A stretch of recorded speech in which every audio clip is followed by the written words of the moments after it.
Teremos neste segundo momento a segunda palestra com o tema Hiperconvergência, otimizando recursos e performance. Será apresentado pelo diretor de Tecnologia da Informação do TCE, Sr. Wilter de Araújo Cavalcante. Bom dia a todos. Queria agradecer a presença de todos e nós vamos conversar aqui um pouco sobre hiperconvergência, né? Hiperconvergência foi um estudo que nós começamos aqui no TCE, na área de segurança da informação, mais ou menos em julho de 2016. A gente começou a conversar e não está passando, Carlos. E aí nós começamos a fazer um estudo para o uso da hiperconvergência aqui no âmbito do Tribunal de Contas. Então nós fizemos esses estudos para identificar as tecnologias utilizadas, procurando melhorar a infraestrutura de TI do Tribunal. Essa é a infraestrutura que todos os usuários do Tribunal utilizam e que a gente, através da área de infraestrutura, da divisão de infraestrutura e da divisão de segurança da informação, faz esse suporte para que todos os usuários utilizem nossos sistemas computacionais. E dentro desse estudo, nós começamos a perceber que está havendo um grande crescimento de volume de dados com a implementação desses novos sistemas que vocês conhecem, que o pessoal utiliza, né? Estão trabalhando, pessoal controle externo, pessoal administrativo, o projeto SEI em fase de testes, em fase de análise. Então a gente, através das áreas de segurança da informação e de infraestrutura, observou o volume de crescimento de dados muito grande, e aí a gente começou a estudar as opções para que as atividades do tribunal não ocorresse nenhum sinistro dentro desse período de crescimento elevado que iniciou-se no ano de 2016. Então a gente começou a fazer um estudo da nossa infraestrutura, né? Você pode ver aí que é um conceito da nossa infraestrutura atual, baseada em arquitetura cliente-servidor, que é uma tecnologia, um formato de tecnologia dos anos 90, né? É uma estrutura onde tem as aplicações, o virtualizador e vários serviços de vários fabricantes diferentes, todos trabalhando de forma autônoma. A gente tem a figura do servidor, a figura do ambiente de rede, a gente tem a figura do storage, armazenamento de dados, e a gente tem a figura da virtualização. Para o conhecimento de vocês, hoje a gente possui em torno de 40 servidores virtualizados na infraestrutura do TCE, para suportar toda a demanda de sistemas, de suporte que os usuários do TCE utilizam. O que é que isso acontece? Dentro desse crescimento exponencial de volume de dados que o TCE está trabalhando, a gente percebe que o nosso custo começa a ficar elevado. Para que a gente possa ter um SLA de serviço adequado, a gente precisa ter uma equipe técnica qualificada, a gente precisa que essa equipe se qualifique em várias plataformas de vários fabricantes distintos. Isso custa muito caro. Dentro desse estudo a gente está analisando isso desde 2016, mais ou menos junho de 2016. Então a gente percebe a complexidade e a gente sabe hoje que a nossa equipe é reduzida e a gente não tem condições de contratar mais pessoas. Então, dentro desse contexto de custo de mão de obra especializado e caro, mão de obra que tem que estar capacitada em várias ferramentas de vários fabricantes diferentes. Dentro desse contexto, nós começamos a pesquisar o que poderíamos fazer para otimizar os nossos recursos com escalabilidade e com a unificação de plataforma para que a gente minimize esse custo operacional. Então, nessa topologia atual que a gente utiliza atualmente, que a maioria das empresas e instituições utilizam, era o ambiente ideal até então. O que é que isso custa para a gente? O nosso custo fica bastante elevado, o nosso custo de compra, o custo de capital e o custo operacional também é bastante elevado. Dentro dessa ideia, nós encontramos o conceito de data center inteligente, onde nós temos a camada de aplicação, um orquestrador, uma aplicação, um software que gerencia todos os hardwares como um único hardware. Qual foi a ideia dos caras que bolaram a hiperconvergência?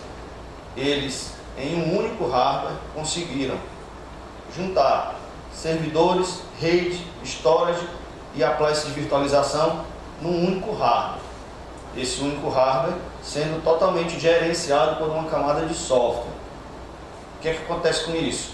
A gente economiza com treinamento, manutenção e gerenciamento desses sistemas, né? A gente começa a tratar com um único fornecedor, tanto o software quanto o hardware. A gente começa a ter um nível de serviço baixo e a gente começa a ter gestão do ambiente de forma unificada, consequentemente aumentando a disponibilidade. Que uma coisa que a gente não pode parar hoje é a disponibilidade das informações para os usuários do sistema TCE. Então, a gente não pode se dar ao luxo de ter algum tipo de sinistro, algum tipo de perda de dados. Nesse momento em que a gente está entrando com contas eletrônicas a partir do final do ano, contas eletrônicas, implementando também o projeto SEI a partir da assinatura do convênio com o IRB com o TRF4. Então esse é um momento que a gente não pode parar.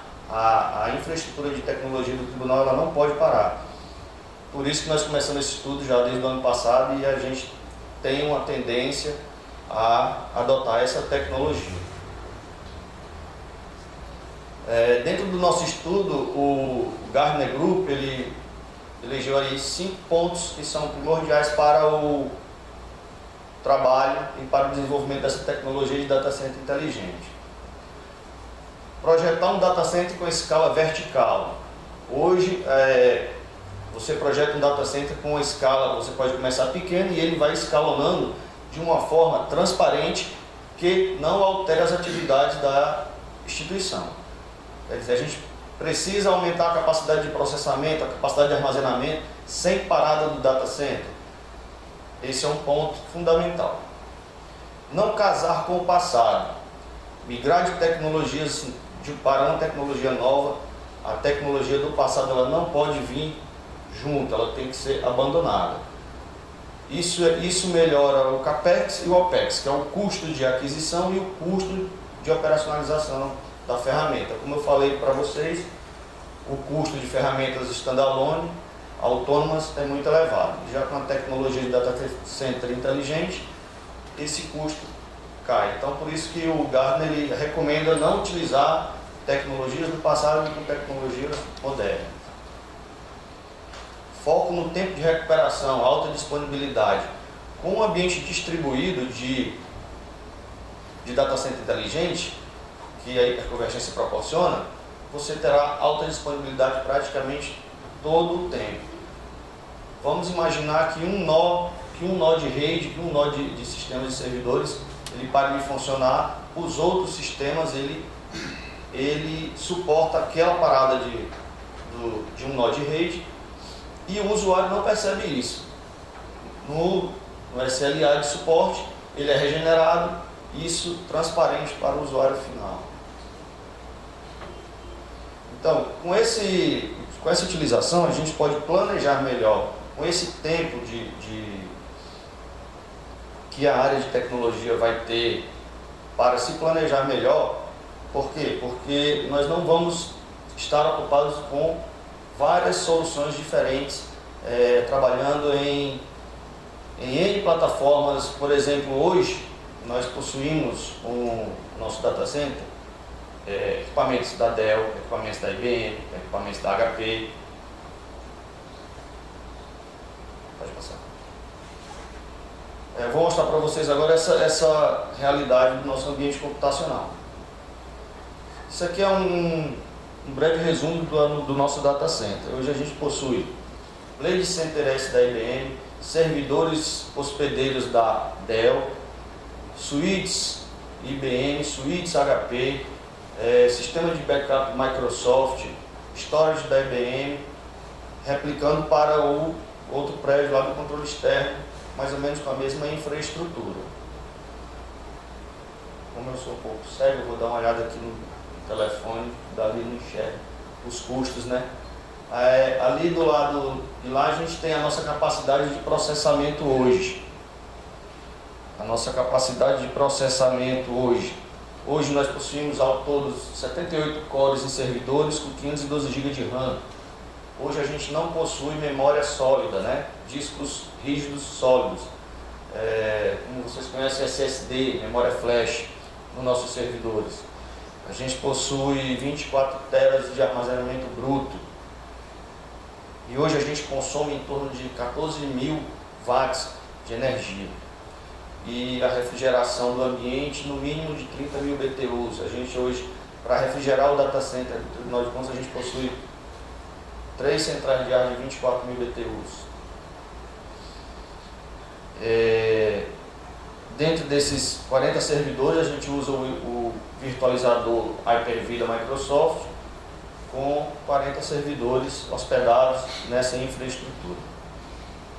Para que, dentro do nosso estudo, para que a gente possa evoluir e continuar com esse conceito de data center, a gente precisaria, para os últimos anos, um investimento em torno de 3 milhões e 300 mil para os próximos 4 anos.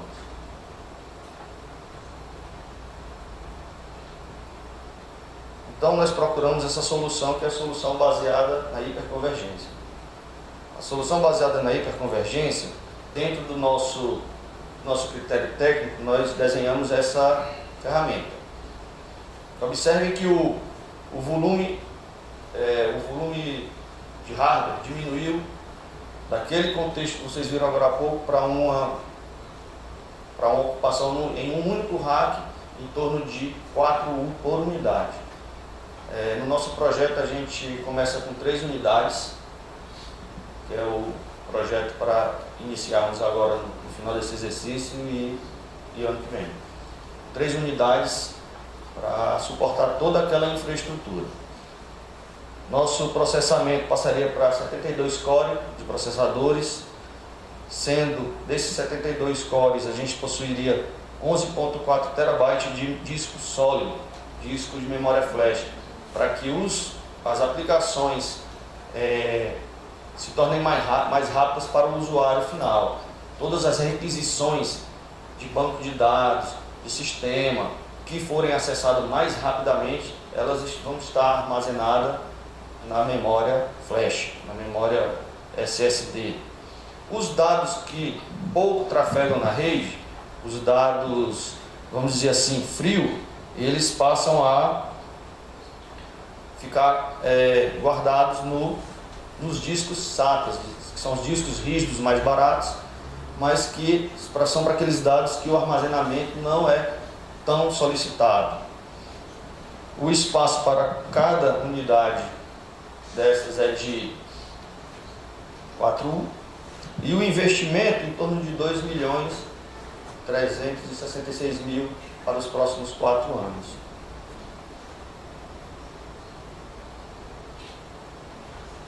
Então a gente abandonaria essa estrutura de data center atual, passando para utilizar a nova estrutura de data center inteligente com apenas um rack.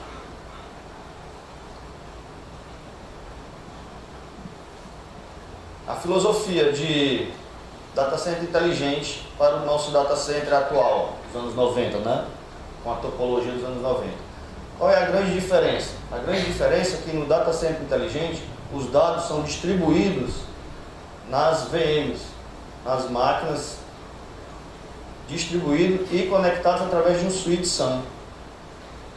Já no data center atual, a gente possui os servidores na camada de aplicação e o armazenamento de dados num storage, armazenando dados. E as informações são solicitadas para o storage e devolvidas para os servidores que informam para a camada de aplicação onde o usuário está usando. Esse é um dos gargalos de velocidade em relação a requisições dos usuários.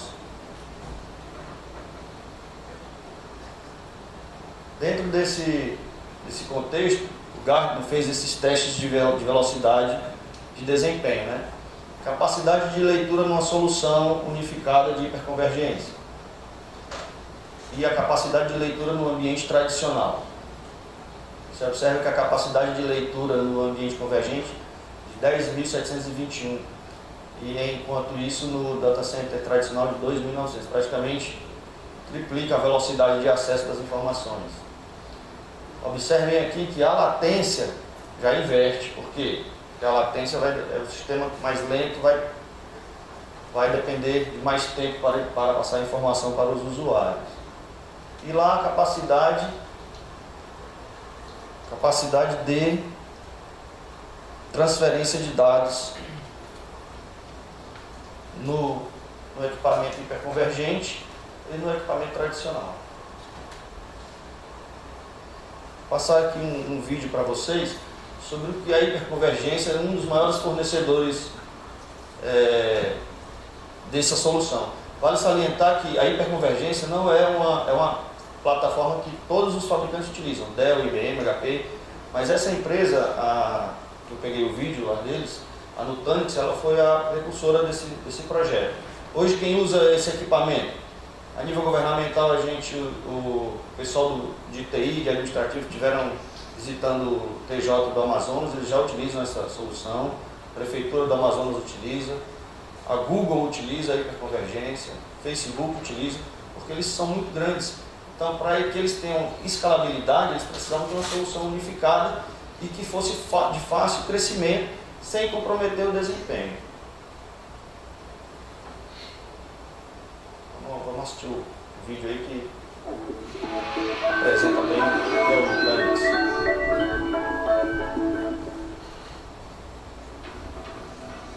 Como o Nutanix funciona? Hipervisores permitem que múltiplas máquinas virtuais rodem num único host físico e mediem todas as operações de I/O, incluindo requisições de leitura e gravação. Os arrays de storage, como SAN ou NAS, são tipicamente utilizados para proverem armazenamento compartilhado para todas as VMs.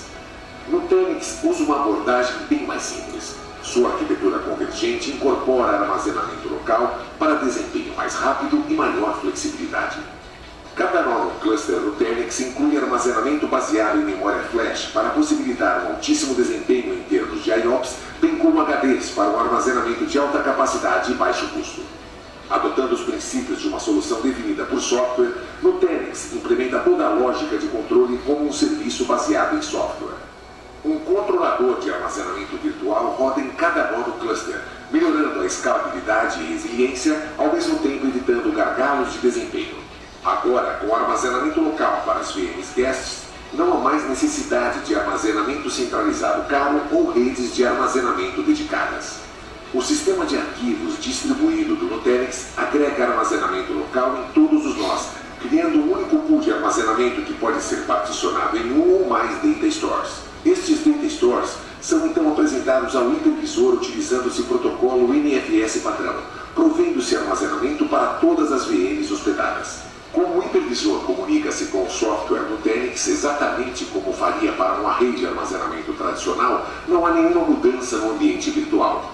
VMs são provisionadas e gerenciadas como antes, mas sem necessidade de configuração de LUNs, volumes ou grupos RAID.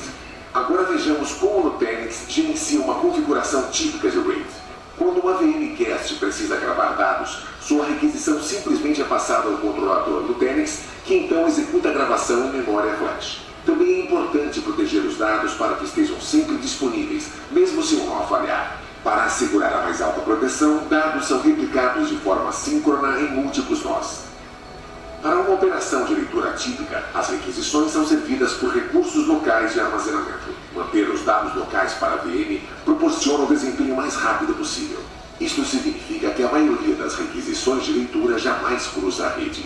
Para muitas cargas de trabalho da empresa, quanto mais antigo é o dado, menos frequentemente ele é solicitado. Quando o dado esfria ao longo do tempo, é migrado da memória flash para o armazenamento em HD, mais econômico. Contudo, se esse dado a qualquer momento esquenta novamente, sendo requisitado com mais frequência por uma VM, a plataforma Nutanix automaticamente promove o dado de volta para a memória flash, visando um desempenho mais rápido possível.